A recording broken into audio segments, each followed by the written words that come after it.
So continuing with our standing sequence and our standing poses, the next one that we're going to look at is triangle pose. It's one of my favorites because it hits your hips and your legs and your inner thighs, and you don't always see it very often in a lot of yoga classes. So basically we're going to start in mountain pose. You can have your feet together or you can spread them out about hip width.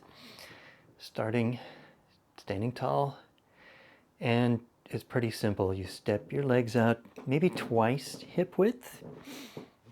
Some people jump out like Iyengar style will have you jump. I'm not into jumping, so I don't do that. But stepping out wide, and now your feet, you don't want them to be facing straight forward. So in this case, we will take our left foot, turn it to face 90 degrees to the left, straight left, and your right foot, you're going to bring it like 45 degrees. So it's going to face the corner.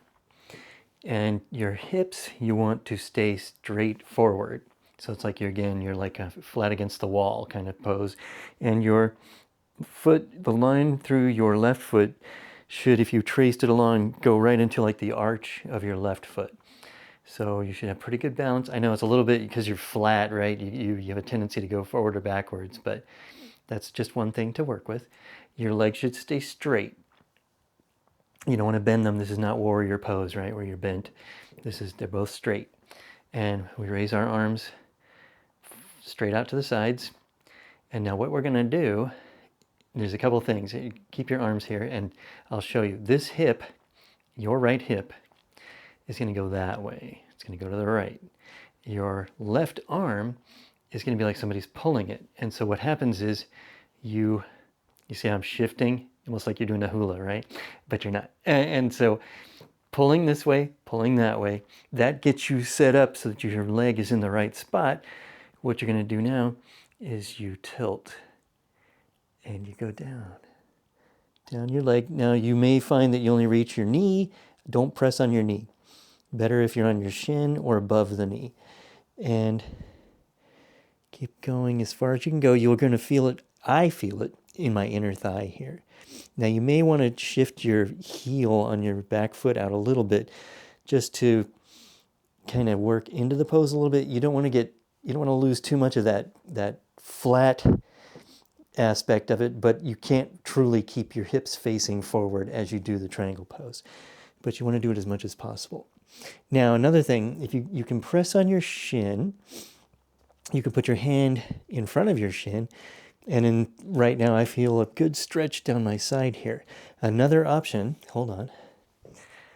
If you have yoga blocks, you can put one in front of your foot. So we go back into the pose and you can rest your hand on there.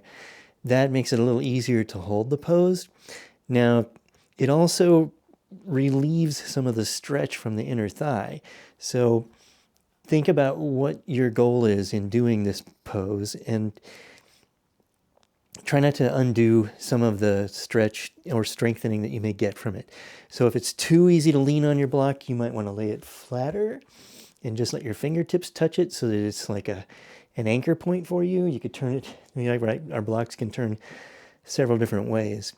So that's how to use props to kind of make it easier to get into the pose, but don't make it too easy. Okay, now since we've done one side, if we come back up on an inhale, and I need to move my block, turn our feet forward. We're back like a star, right? Patrick Star from SpongeBob. Since we did one side, we're going to do the other. So we're going to turn our right foot to face the right, and we're going to turn our back foot to face the corner. Arms straight out, hip goes, so now your left hip goes to the left and your right arm gets pulled to the right. Off you go, and I felt my hip pop. Whoa, getting something going on there. Gonna feel it later probably. So now we're here, we just tilt and go into the pose. And I'm just gonna let my hands slide down my ankle. And I really feel a stretch in my inner thigh and a little bit along the side here. And now if you're really comfortable here, if your head will do it, you can turn to look at the ceiling. Mine doesn't turn that much, but that's how it works. So here we are in triangle. Hold it for a few breaths and then we come back up. And we turn our feet forward, and we lower our arms, and bring our feet back together. And that is triangle pose.